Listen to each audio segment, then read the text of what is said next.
अस्सलाम वालेकुम वर्गोस, मैं हारिस अज़मी प्रोफेशनल एस्ट्रोलॉजर आपकी खिदमत में हाज़िर हूँ। अपने पूरे हफ्ते की मेहनत आपके सामने रखने लगा। मैं कैलकुलेशन के एतबार से, मैं कैलकुलेशन नहीं, अपने एक्सपीरियंस के एतबार से विर्गोस को बहुत अक्लमंद पाया, मैनेजमेंट गज़ब की पाई। थोड़ा क्रिटिसिज्म की ताकत भी विर्गोस में बहुत पाई जाती है और बड़ी ही हेल्दी क्रिटिसिज्म होती है। हालात को हमेशा हकीकत पसंदाना रवैये से देखते हैं और ग्राउंड रियलिटीज़ को कैलकुलेटिव वे में लेकर आगे बढ़ते हैं। ये सब उनकी फितरी सलाहियतें थी। अब मैंने ये सब सलाहियतें इसलिए बयान की कि इन सलाहियतों को सही तर्ज से इस्तेमाल करने का हफ्ता आन पहुंचा। मरकरी रेट्रो हो चुका है। वो जो आपका टूल ऑफ सक्सेस था, जिसमें आप अपनी ज़हनी सलाहियत को इस्तेमाल करते हुए कामयाबियां हासिल करते थे, माशरे में नाम पैदा करते थे, फैमिलीज़ को चलाते थे, बिजनेसेस को चलाते थे, जॉब पर लोग आपको एडमायर करते थे, सिस्टम बनाने में आपका बड़ा रोल होता था, हर जगह आप अपर लेवल पर रहते थे। अब मरकरी के रेट्रो होने से वो फ्यूल जो इन सब सलाहियतों को ग्रोथ देता था वो रुक जाएगा और उससे आपके अंदर बेचैनी बढ़ेगी। इस बेचैनी के दो पहलू हैं। एक तो कामयाबी का तसलसल टूटेगा, तो ये एक बेचैनी है। जो बंदा रोज़ एक सहूलत देखता हो, फैसिलिटीज़ देखता हो, रिस्पेक्ट देखता हो, अथॉरिटीज़ देखता हो, एकदम से वो चीज़ें रुक जाएं तो बंदे के लिए उसे ही हज़म करना आसान नहीं होता। और उसके अलावा जो दूसरा इम्पैक्ट मरकरी के रेट्रो होने से आएगा वो जहन में बेचैनी, उसकी वजह से इत्मीनान में कमी। और फिर आपका तो वो रूलिंग प्लैनेट है, मरकरी आपका रूलिंग प्लैनेट है, आप पर इसका इम्पैक्ट ज़्यादा आएगा।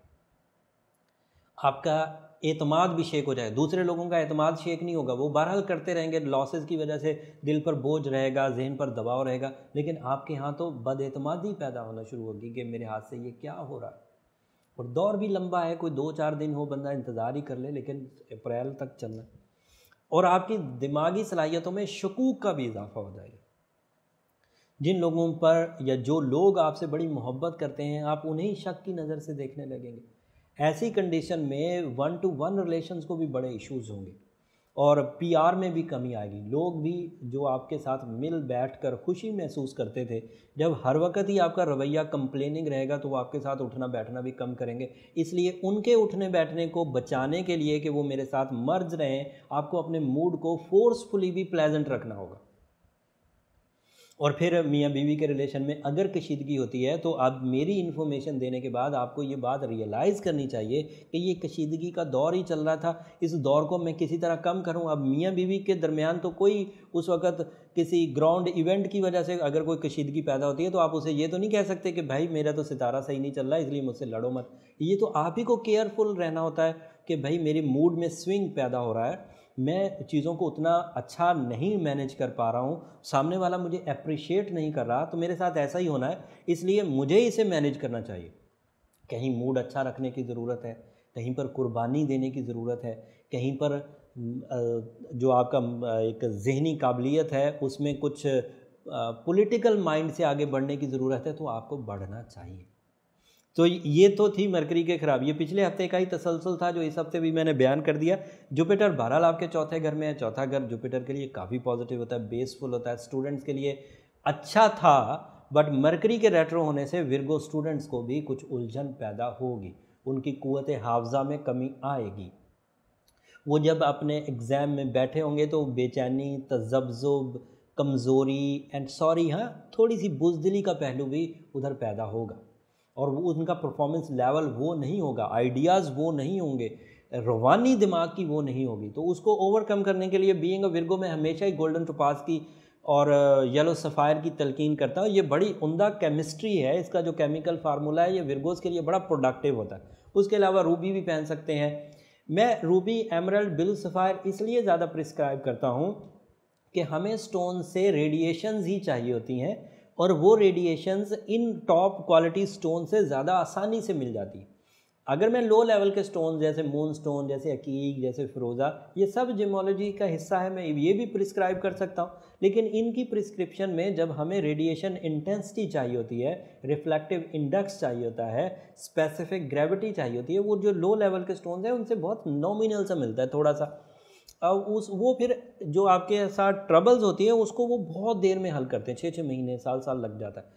बट ये जो फास्ट रेडियो एक्टिव सब्सटेंसेज हैं, फास्ट रेडियो एक्टिव स्टोन्स हैं, रूबी, डायमंड्स, ओपल, एमरल्ड, ब्लू सफ़ायर, ये ऐसे स्टोन्स हैं जिनसे हमें वही रेडिएशन बहुत स्ट्रांगली मुयसर आ जाती है और हमारे जो इनिशियल्स हैं, जो हमारे यहाँ ये ट्रबल्स हैं, ये बहुत तेज़ी से पॉजिटिव हो जाते हैं। इसलिए मैं ये स्टोन ज़्यादा प्रिस्क्राइब करता हूँ और इसमें मैं काफ़ी कामयाब, मेरा सक्सेस रेशो 92% है मेरी इन प्रिस्क्रिप्शंस की वजह से।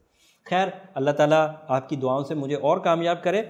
बट फ़िलहाल कुछ टेंशन से बचने के लिए मैं कुछ रेमेडीज़ आपको देता हूँ और वो आपके दिमाग को smooth, silky, pleasant and caring रखेगी। एक तो मैंने स्टोन बता दिया, रूबी या येलो सफ़ायर या गोल्डन टोपाज, उसके 8 से 10 कैरेट पहने और साथ में सूरह यासीन की सेकंड लास्ट आयत कसरत से पढ़ें। कम से कम एक दिन में 33 टाइम तो ज़रूर पढ़ें, ये स्पेशली विरगोस के लिए।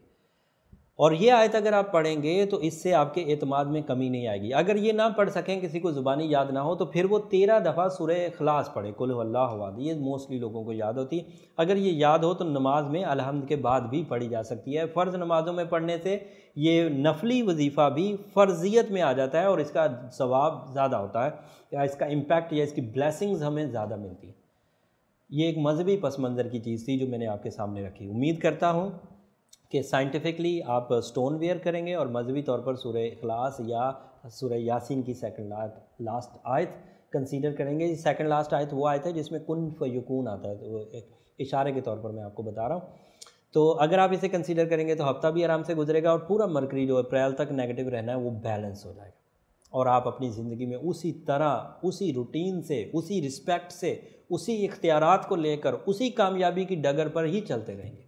उम्मीद करता हूँ इस हफ़्ते आपका फ़ीडबैक बहुत अच्छा है। मैंने पूरा हफ़्ता मेहनत करी है आपकी इस सिचुएशन को चेक करने के लिए।